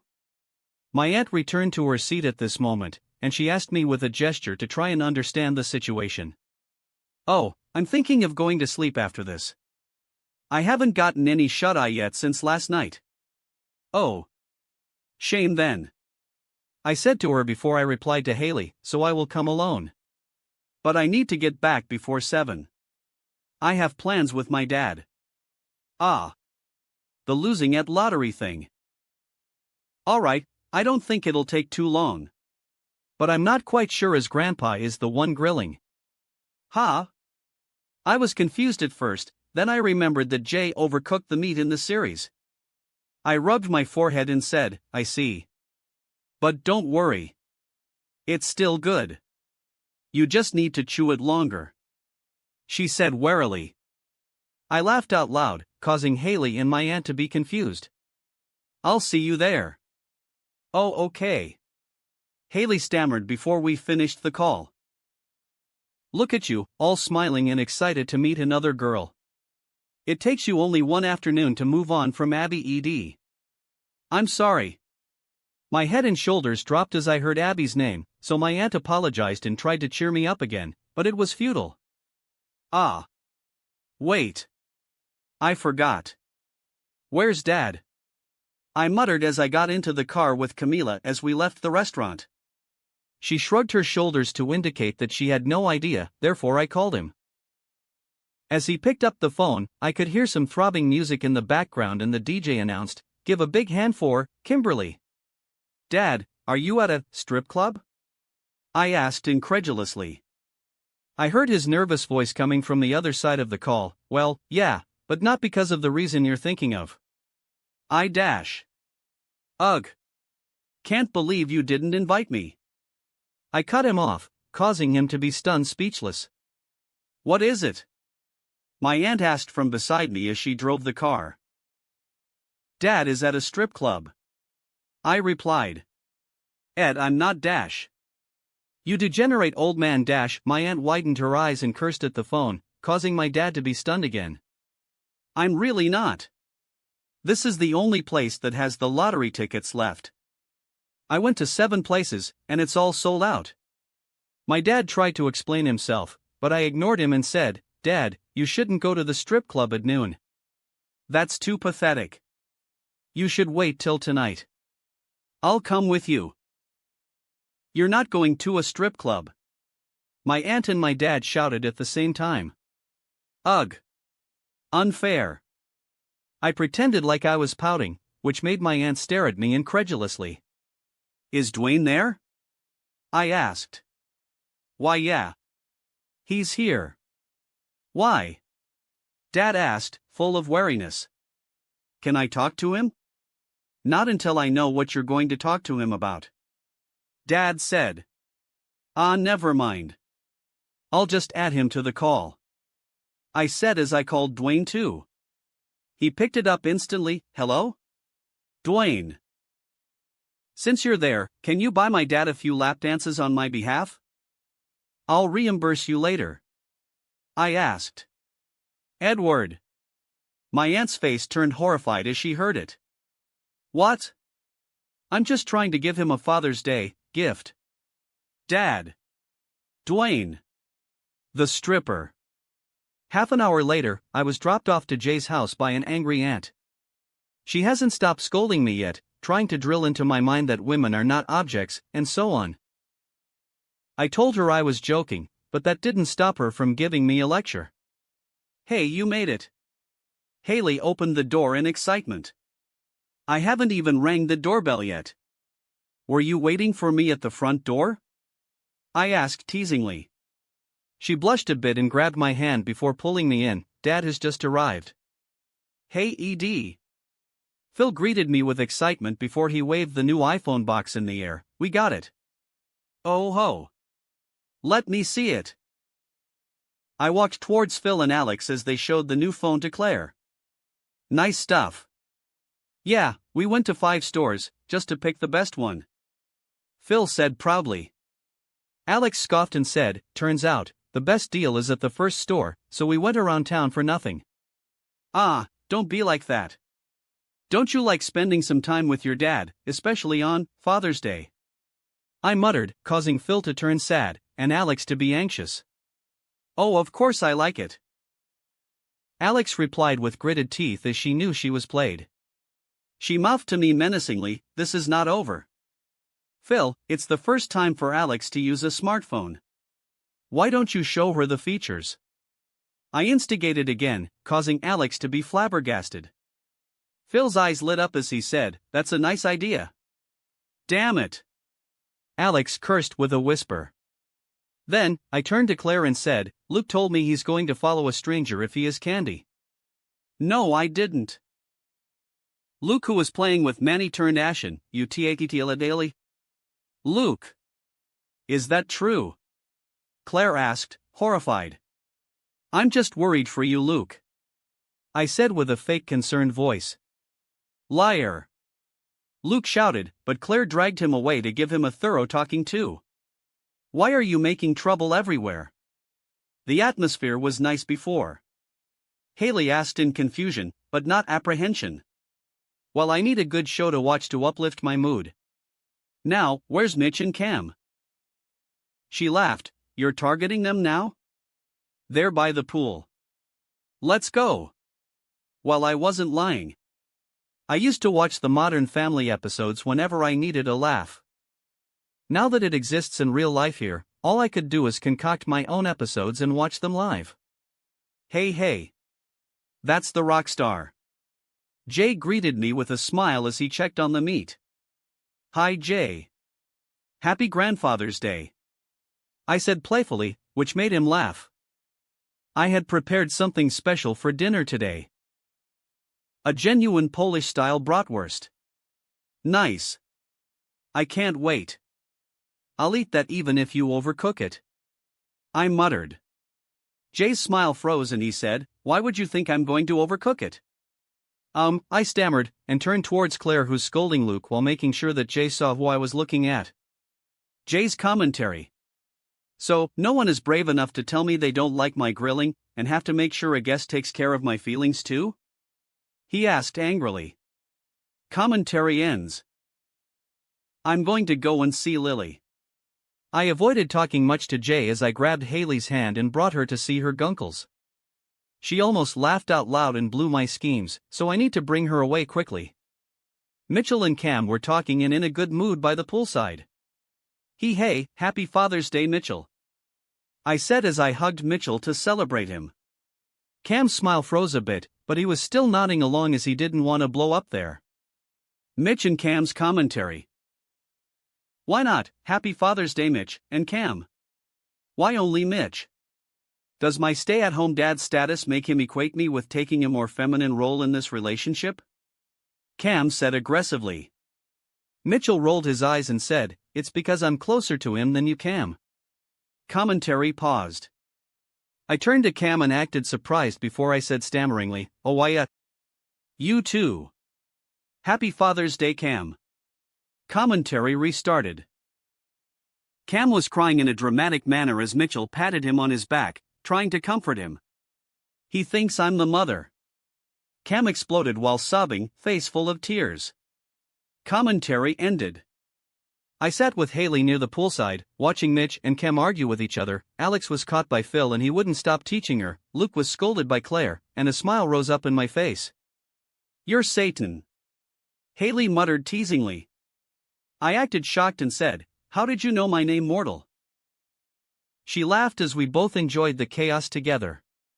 That wraps up this part of What If Karmic Gacha system in modern family world. Once again, a very happy new year to everyone and thanks so much for listening. As always, new parts drop every 4 days, so be sure to stay tuned. Also check out my Patreon channel for early releases of all the series, where you can find all the series released one day ahead of YouTube. If you enjoyed the video, don't forget to like, subscribe, share it with your friends, and please consider supporting the original author as well. See you in the next one.